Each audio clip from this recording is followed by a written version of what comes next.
Okay. Hello. You remember we spoke yesterday. One of the things I spoke about yesterday, when I told you about the studio, was these adolescents crawling under the table to look for junk in all the boxes there. Всем здравствуйте. Помните, вчера я говорила, что в нашей открытой студии подростки иногда ползают под столами, ищут разные уникальные вещи. And today I want to go deeper into the subject of the important symbolic and therapeutic meaning of all this junk under the table. И сегодня я более подробно расскажу о том важном терапевтическом, символическом значении вот всего этого барахла, которое они могут находить под столами. And this is connected to the orphan stone of Jung, the stone that the builders wanted to throw away because nobody needed it. И это также связано с тем сиротским камнем Юнга, который оставили, потому что никому этот камень был не нужен, о котором шла речь вчера. Okay. So even if at the beginning it looks to you that I'm not talking about this, I promise you I'll get there. Так что если даже в начале презентации покажется, что я не говорю об этом, обещаю, я к этому приду. Okay. So, this is a version of a presentation that I gave at the Art and Psyche conference in New York 4 years ago. Это версия презентации, которую я показывала на конференции «Искусство и психика в городе» 4 года назад в Нью-Йорке. And when I received the title in the call for papers, the title was Art and Psyche in the City. И когда меня попросили прислать свою работу на конференцию, я увидел, как эта конференция называется «Искусство и психика в городе». And even just this phrase, art and psyche in the city, it evoked a numinous response in me. These 3 words. Сама эта фраза, эти 3 слова «искусство», «психика» и «город» во мне вызвали такой внутри очень важный отклик. Lumинозный отклик. Okay. Among the images that appeared in my mind's eye were those that belonged to a difficult yet meaningful time in my life that I spent in the city of Boston nearly 30 years ago. И глядя на картину, которую я там увидела, я вспомнила свои собственные годы, около 30 лет назад, до этого, когда я была в Бостоне. Boston is, of course, very small in comparison to New York and certainly in comparison to Moscow. But for me, it was a big city, coming as I did from Jerusalem, which I felt just to be a big village, where I couldn't go into the street without meeting someone I knew. Конечно, Бостон сам по себе небольшой городок в сравнении с Нью-Йорком или Москвой, но для меня Бостон был огромным городом по сравнению с Иерусалимом, откуда я приехала, и который я воспринимала как большая деревня, и где, выйдя на улицу, я не могла не встретить знакомого. So, having left my home in Jerusalem to complete my master's degree in art therapy in Lesley College in Boston, I initially found myself completely disoriented in the streets, ill at ease in the elegant edifices, unable to connect, totally lost. В итоге, уехав из своего родного дома, чтобы написать диссертацию в области арт-терапии в университете Бостона, я обнаружила себя в таком положении абсолютно дезориентированной на этих больших улицах, среди этих изысканных зданий, как будто у меня нет возможности ни с кем сконтактировать, абсолютно потерянная. My friends in Jerusalem had all said to me, "Oh, you're so lucky you're going to be in Boston. What a fantastic city, culture, a lot." And I felt so bad that I couldn't enjoy anything. Друзья мне говорили, как тебе повезло, ты уедешь в Бостон, такой город, увидишь всю эту культуру, а я чувствовала себя плохо, не могла разделить с ними их ожидания. We all know at one time or another this archetypal place where we are lost, where we don't belong, where our misfits, threatened. И вы все знаете, что есть такие места у каждого, такое ощущение, будто мы здесь, это не наш дом, мы не принадлежим этому месту, где нас не ждут, где мы не подходим. As James Hillman has aptly pointed out, each of us has inside us the image of our own backward, where backward aspects of ourselves are put away.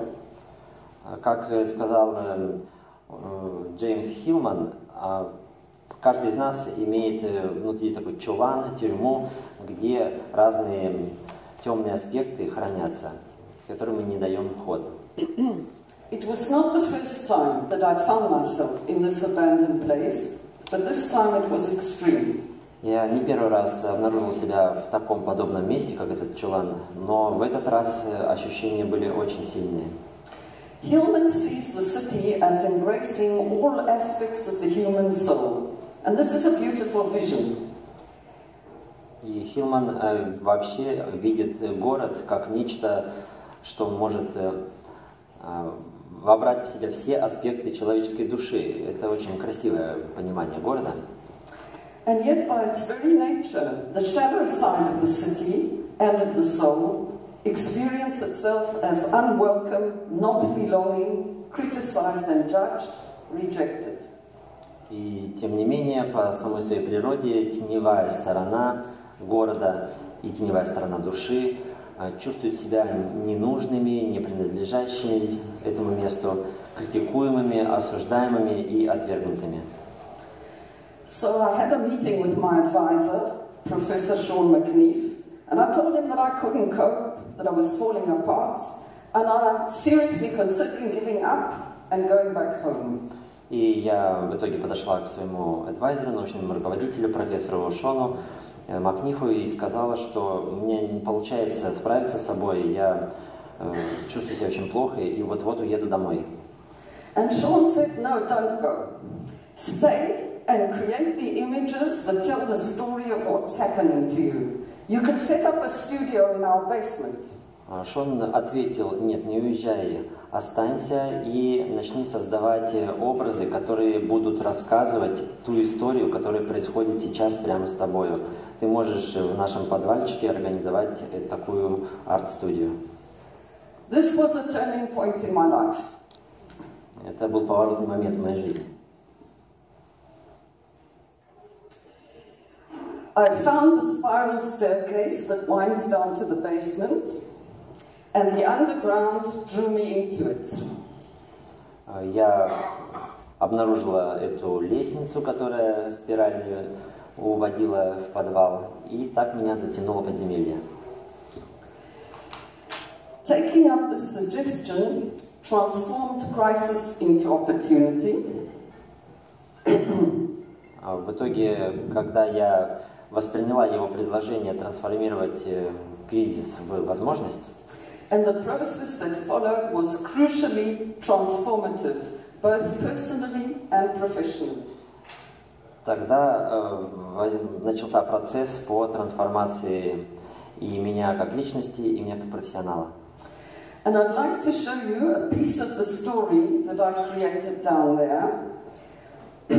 Сейчас я вам покажу кусочек той истории, которую я в итоге создавала.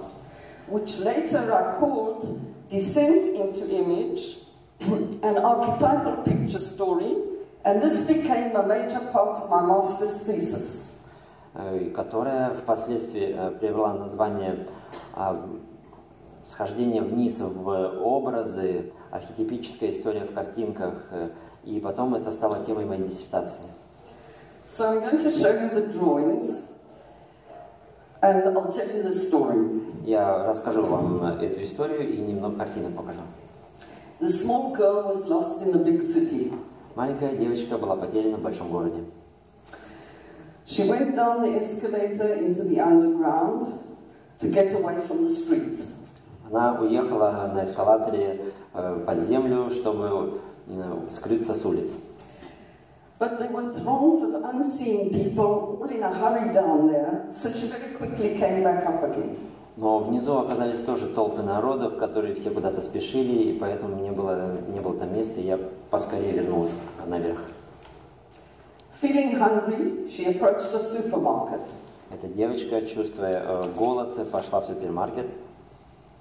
But somehow she lost her appetite among the quantities of mass-produced food, so much of it, and all the same. Но среди всех этих продуктов массового производства, одинаково выглядящих, бесцветных, эта девочка потеряла аппетит. So she tried going into the library, but it didn't help her find her way. Тогда она пошла в библиотеку, но и там ей не получилось найти свою дорогу. Because among the books lurked terrifying monsters, man-eating monsters, giant fishes that swallowed people whole. Потому что среди книг также были и разные монстры, и чудовища, которые ели людей, и всякие страшные рыбы. So the child tried to join the people in the street. She walked close to the elegantly dressed men and women, purposeful people who knew what they were doing, who were sure of themselves. Тогда этот ребенок, эта девочка, решила просто побыть рядом, присоединиться к таким элегантно одетым людям, которые знают, куда они идут, которые уверены в себе. But she couldn't keep up with them, and she fell over. She fell again and again. Но она никак не поспевала за их ритмом, за их темпом, и так она падала и падала снова. She felt like the broken furniture and the other unwanted stuff that people had thrown out onto the sidewalk. Она чувствовала себя как сломанная мебель, как выброшенные разные предметы, которым больше не нужны люди. Things that nobody cared about anymore. Как вещи, о которых больше никто не заботился. And she got smaller and smaller. Тогда девочка становилась все меньше и меньше. And more invisible. Все более невидимой. She was on the edge of falling, hanging on by her fingertips. Она уже была на грани срыва, вися буквально на кончиках пальцев. And she did fall. И в итоге она упала. And fell.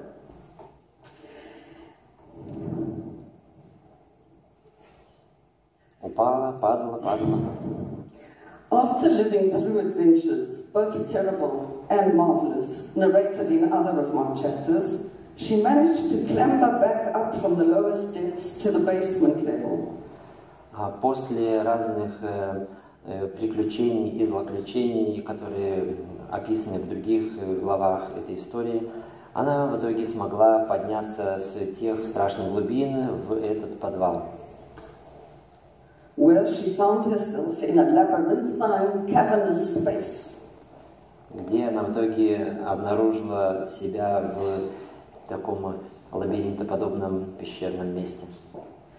Where she could see the innards of the building. Она увидела там разные предметы, которые составляют внутренние части здания. And she closed off a nook for herself. Using an old clothesline, discarded faded sheets and bedspreads that she brought down, found them on the sidewalk. И в итоге она смогла отгородить себе угол с помощью бельевой веревки и разных простыней и выцвевших тканей, которые она нашла на улице и принесла вниз. And bit by bit she created her own place there, and she felt she belonged. Помаленьку она стала обустраивать свой угол и чувствовать, что это то место, которое действительно ее. And in this place, she and I drew our picture story. И именно в этом месте эта девочка и я начали рисовать картины об этой истории. I drew myself through that long winter. Всю ту долгую зиму я там была. This was a hibernation. Это была как спячка. The act of finding the images to create my narrative helped enormously. И то, что я рисовала, вот это творческое выражение, очень сильно мне помогло в этих картинках. When springtime came, I emerged from the underground, and back in the library, I contemplated my experiences in the depths.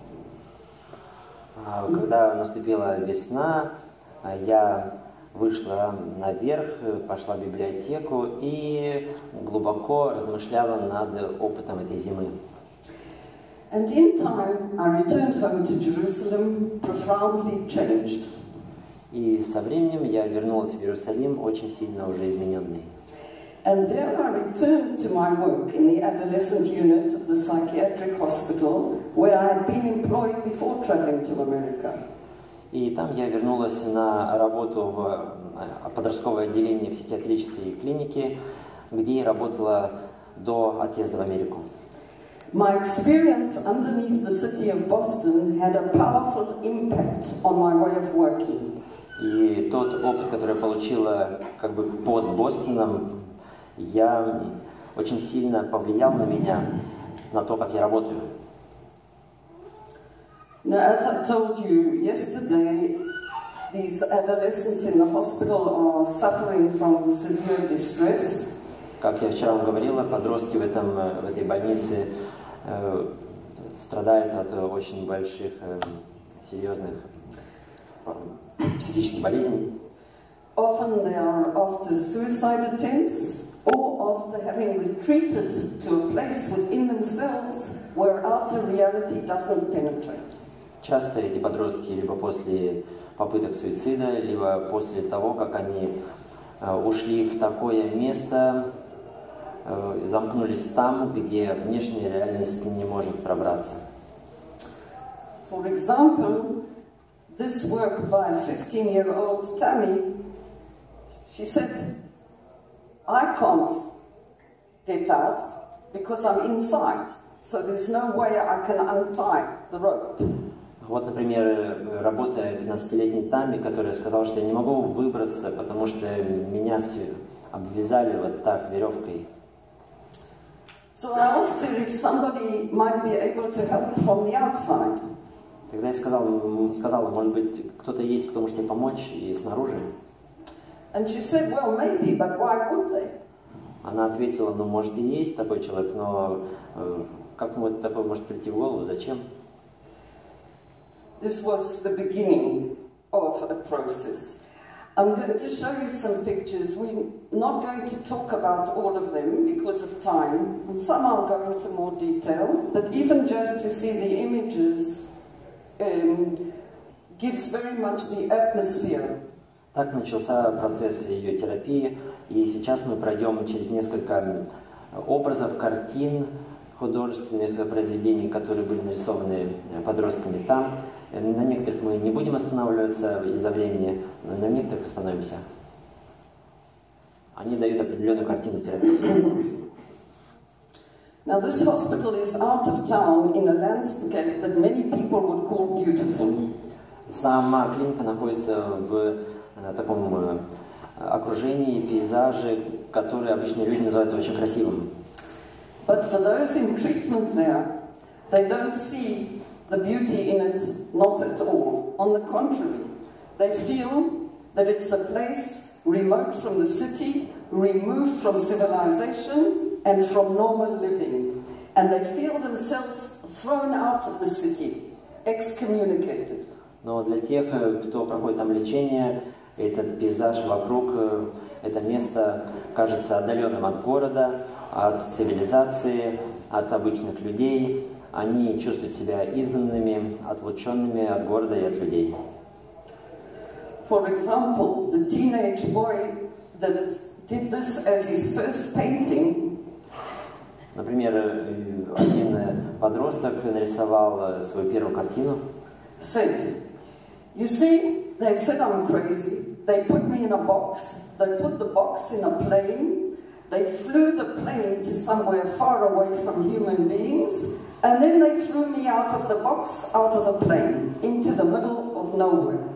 Видите, они подумали, и этот мальчик сказал, люди подумали, что я сумасшедший, посадили меня в коробку поместили в самолет, летчик увез меня куда-то вообще, Бог знает куда, и там выбросили меня, и сейчас я здесь. And you can see that the figure is only half human. И вы видите, что фигура здесь получеловека.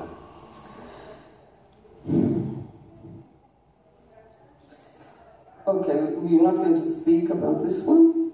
Just for maybe who wasn't here yesterday, to give the atmosphere of the studio where these adolescent patients are invited to Посмотрите, как так выглядит студия, для тех, кто вчера не видел, насколько креативная атмосфера там царит. This work takes place in the middle of an ongoing struggle between creative and destructive forces, between the life force and the death force. Работа творческая, которая проходит в этой студии, это по сути своей является битвой между креативными и деструктивными энергиями, между силой жизни и силой смерти. Okay, let's look at some of the images that appear there. One day, I discovered a knife. Someone had hidden it under the table amongst all the rubbish in the boxes. Пройдемся по некоторым картинам, которые показывают эту битву энергий. Например, один раз я обнаружила настоящий нож, который кто-то из детей спрятал в мусоре под столом. So I asked to whom does this knife belong? Of course, nobody answered. Я спросила, чей нож, конечно, никто не признался. So I said, well, okay, I'll take this knife and give it to the head nurse.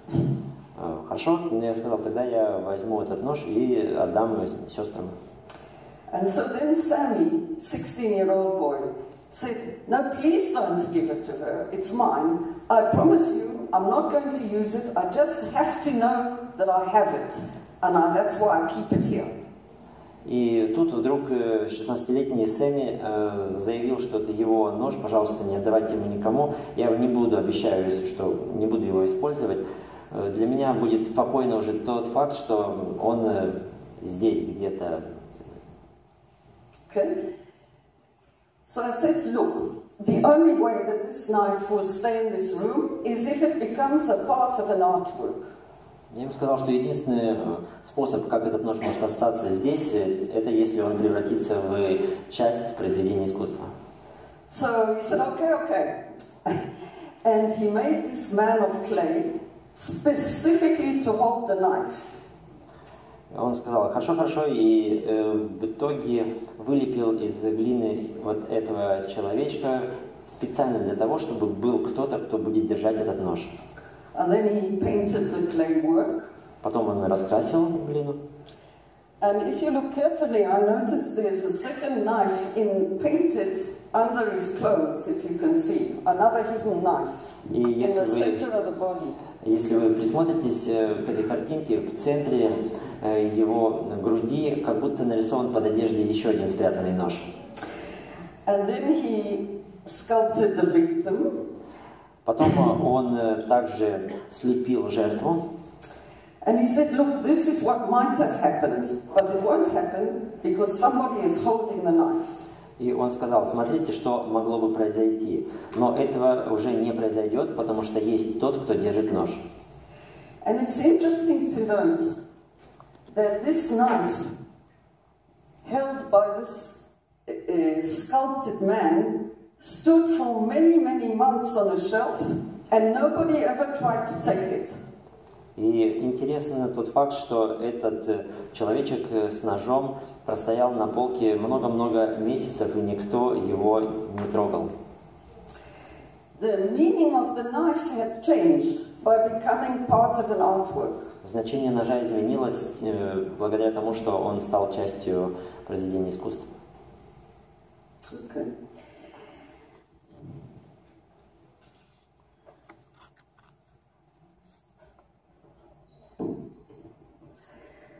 A 17-year-old girl, Anna, spent weeks creating a community of clay figures. 17-летняя Анна очень много недель, много недель создавала такие, слепила фигурки, целое общество фигурок. And one day I saw her separating them into two groups. И вот однажды я увидела, как Анна разделила всех этих людей на две группы. And pointing to the larger group, she said, I'm not satisfied with these. They didn't come out right. They're not up to standard. They're really second class, and I'm going to throw them away. И показывая на группу, которая побольше была, содержала в себе людей, она сказала, что вот эти фигурки, эти люди, они мне не получились, я ими недовольна. Они не отвечают стандартам, они второсортные. Я собираюсь их выбросить. And I asked her whether second-class citizens didn't have the right to exist. Я ее спросила, неужели второсортные люди не имеют права существовать? She didn't reply, but she moved them to a different shelf. Она ничего не ответила, но всех этих людей убрала на другую полку. The next day, the second-class shelf was empty. На следующий день я увидела, что на полке этих второсортных фигурок не было. I looked around, she looked at me looking around, and I found them thrown in the garbage. Я посмотрела вокруг, где они могут быть. Девочка тоже видела, что я смотрю вокруг. Я увидела, что они уже лежали в мусорке. And she said to me, no, they don't. И тогда девочка ответила, нет, они не имеют права. And it took me time to understand she was now answering my question of the day before, do second-class citizens not have the right to live? Я только сейчас поняла, что она отвечает на мой вопрос по поводу, имеют ли они право на существование прошлого дня. I checked with her, is it okay if I keep them for you for now? She didn't refuse. Я на всякий случай спросил у нее, могу ли я все-таки этих фигурок поднять, собрать и хранить некоторое время. Она вроде как не отказала, не возразила. Because she didn't refuse, I took this as saying yes. Так как она ничего не возразила, я это восприняла, что она говорит «да». And I picked them out of the garbage and put them in a box in a locked cupboard. Достала их из мусорного ведра и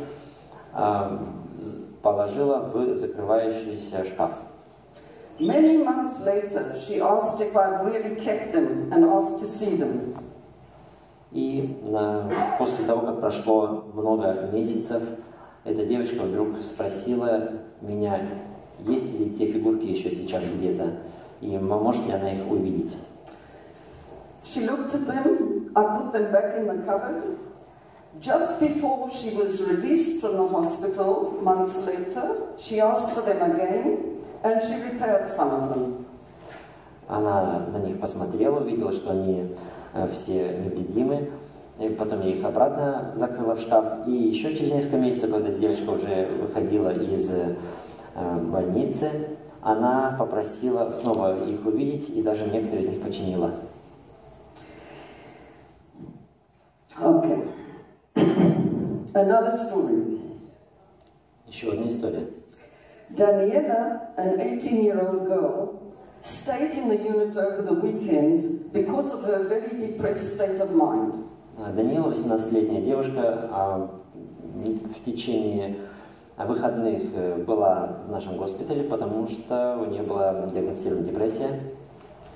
Art was the only activity she would engage with at this time. И в то время единственное, что она могла делать, это посещать нашу студию. She told the nurse on duty that she had a vision of painting the shadows in the staircase leading to the second floor. И она сказала медсестре, которая тогда работала на смене, что она хочет раскрасить лестницу разными тенями, ту лестницу, которая ведет как раз в наше отделение на втором этаже. She convinced the nurse that Janice would think this is the most wonderful, creative, therapeutic idea. И она смогла даже убедить медсестру, что это была самая прекрасная, действительно терапевтическая идея. And together with the nurse, you can see in this first picture, she painted with black industrial oil paint the shadows that were on the steps, made them permanent. И вы видите, она раскрасила те тени, которые были, такой черной, мощной, специальной промышленной краской. И в итоге сделала эти тени навсегда. This was also the shadows of the plants that were hanging for decoration in the staircase. Вот это, например, тени. Sorry, I have to ask you not to photograph any of the artwork. К сожалению, нельзя фотографировать эти картинки, потому что у них есть правообладание. А вот, например, тени тех растений, которые просто висели в тот момент там ради декорации. You can see here. Вот. Well, you can imagine what happened at the beginning of the week. Ну, вы можете понять, что вообще произошло с началом рабочей недели. I didn't work on the first day of the week, but I got a very angry phone call from the director. Я не работал с самого начала недели, но мне очень позвонил директор, был зол. What is this complete lack of all boundaries, destructive, destroying a public area? Что произошло? Все границы перешли, здания общественные испортили.